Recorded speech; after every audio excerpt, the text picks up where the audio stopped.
ꯗꯩꯅꯦꯕ ꯁꯣꯏꯕꯨꯝꯁꯦꯀꯣ ꯉꯁꯤꯗꯤ ꯃꯊꯦꯜꯁꯦ ꯐꯖꯅ ꯆꯥꯔꯒꯦꯅ ꯇꯧꯔꯤꯅꯤ ꯃꯌꯥꯝ ꯅꯤꯡꯉ ꯇꯜꯂꯦꯗ ꯅꯞꯄꯒ ꯑꯗꯨꯝ ꯅꯞꯍꯜꯂꯛꯀꯦ ꯍꯥꯏꯅꯤ ꯃꯌꯥꯝꯗꯨ ꯑꯣꯔꯤꯖꯤꯅꯦꯜꯂꯤ ꯆꯥꯅꯤ ꯀꯥꯏꯗꯒꯦ Thinking of you, thinking of you.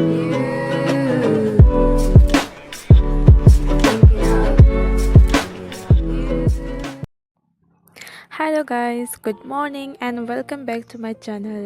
Do mayam ngasi ay ko nungalaga hajik pung 9 tare ko iru luzana lore do gi se hajik ko ngasi se khoi mamjai hoi lakani hina tauri moi hajik ko train de leye ko do ai hajik moi lakani ha biduga chak to jangna thong ge ni do ai hajik mathen ani hum dum to ge to ya do jengmina simyam noyam siga leire soubri ko soubri se jamnadi adi bajande do ai ngasidi soubri thongge tawre mayam ai hajik soubri se hana hekige jare ko the ani kharadi pale ko sonso khara ma pale legi so khara ma pale ko ahik pasu leiba ko duna si pat hege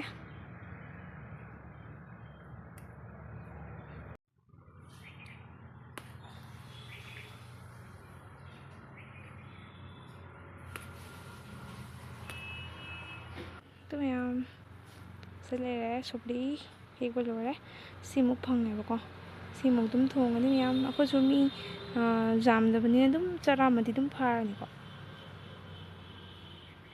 jemina rasi kamai thongba do mayam siga lere ngasai gi soubri do phajana chame do leraga plate hapchal leba ko do lere se lere sina baw nga do ko nga andagi morgo tekpa tilhau otonga ko nga se di ko ngarang ngauraga thammane ba ko do soubri da hapada mata charani haurani mayam do leraga ai je ising chan na thamme ba ko khang da do ai haje khana ising je saraga phajana saraga ko do leraga sigi machan mayam se mathang hapani do leraga konthang da soubri se hapke ba ko aidi khangde mayam aidi sumaini dum thonge ba ko hana ising sala konthang da se hapase ko do leraga kaina hadaba mai hainabi hai tare mayam aidi sumaina dum handagi thonge ba ko soubri se do mayam se kaising sare sogwale ba ko do ai hajik se sing se mathang hapani tilau oina hana hapage ba ko asaba sing se tilau hana hapani mayam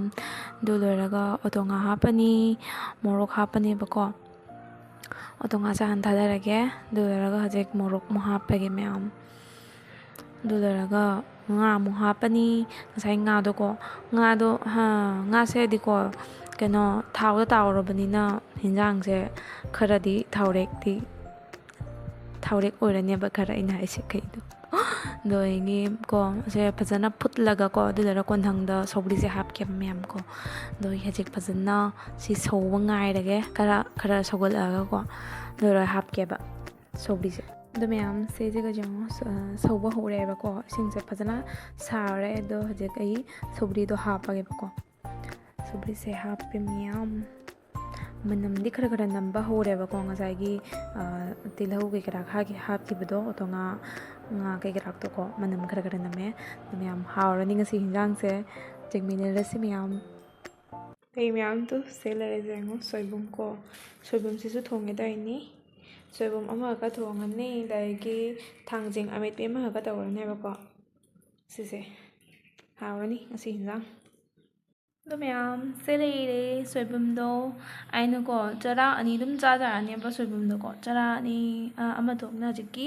oina charani na tawr ko ama saruk lo thoe dagi selere ko soibum do dagi alu khara hapage ento ine ba ko no alu ga dai sina janam leire ko se jong khajing ni haur dorani mayam khajing ga tawraga thonge do ine ba soibum se ko masidi mathen je pajana charage ento ine mayam hawadaba mandi mali khangde horan thonga hinjang olaga khangani jum manung da ko kana light che khara mangan che wat pa main toiba duna ina hikim na ga busala ga video apini do soubri thongba do dil ware ba ko lakke to selere ko dagi hajik ai simu thongat lage chakti thangat khra chak sumulle do thongat lage mayam 이제 그냥 당직 몇 개 들어오면해봐 딜러우디까 에 놀면서 내려도 당직제거 나랑 리레이니해봐 아니 극당이 리레이세 너 아니 극세가 아이 해주지 아무세 아무 어느 다오라니까 아이디 짜대면 당직가 mamjai hoi lakani habiduga moigi oina tobiregen taini kumaini nu cha tawdi su khangde habdi asi kakpase heite bako jengani do pani myam khang sare thau hi re ko se ready de leire pura passport ju khra hap ke toini ko mana nu sina baina ko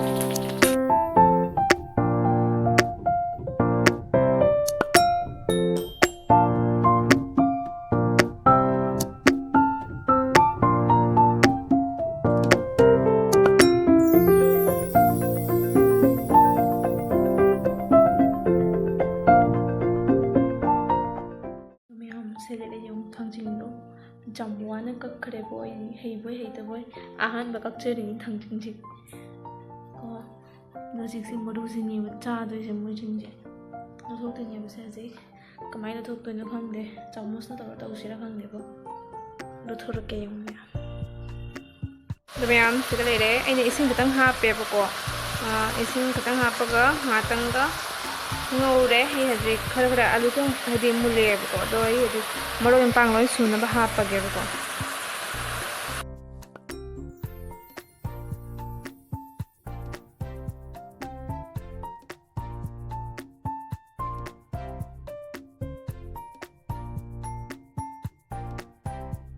हम यार हजे nga से हाथ चलनी तेरे को आदो हाप पगे Bang slice it up. Okay, no again. How to thongba. Fjna. Maybe I need to mix the oven.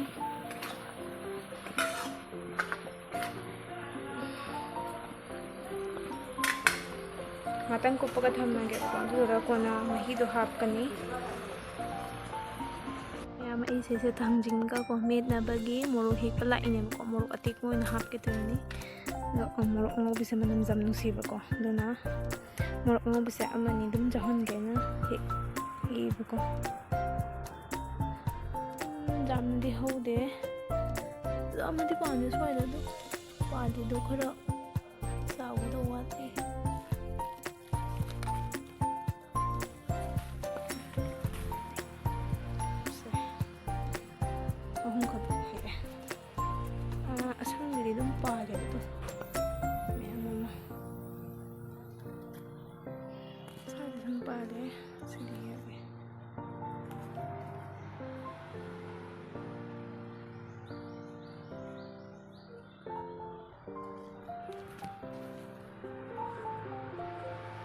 Sirere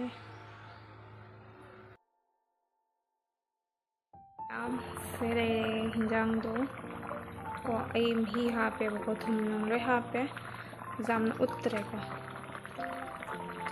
friend thong le like to me Pepsi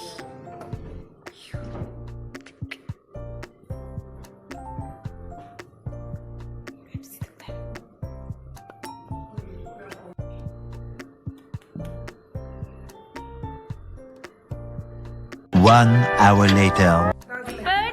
Pari hello daro. Dekho pari lae khoi gi mamjai chakcha na hare selere ni ngasai hinang thum mem do ko selere soubri degi keno do kem do ai si mo mi se da kau go soibum thongba nga ga nei se de to cha na keno Tangjing ne thara ge si se ne ong lai na ga len da ko mamjai chakcha hare kamai doi mamjai hinja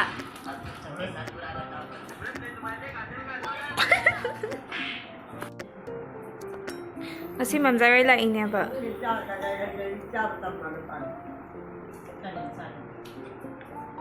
Masih cak ning ini papa achar ne na masih cak ning me lo da cak ning mai se. Kau ni thanging jibu mui na mulle lore kai na lupa tra tau na bisa lah. Kamu sulu deh. Oi ni ken doi ne ina ngai ka mu tam ken doi. Pas tu ada nap ning talle da nap paga dum nap hala kenai. Na da ngau ja ra cak ni. Kisna ning man na jerum ga sa dre se nga ga to ko jerum be sa bi dre. Amma du kau. Soubri hello ya. Sini kan nama mi mana na mai. Ada marang kai na kali no nang soubri do ping kita oi la cha.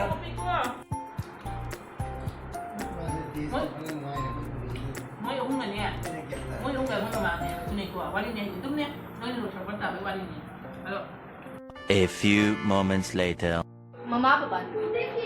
Mama apa pakai? Tungkap dia. Tungkap.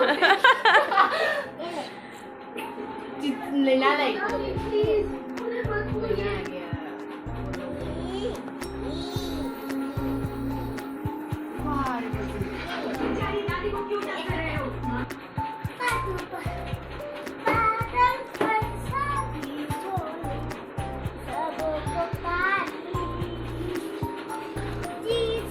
जीसु मौसम छाई धतु जवानी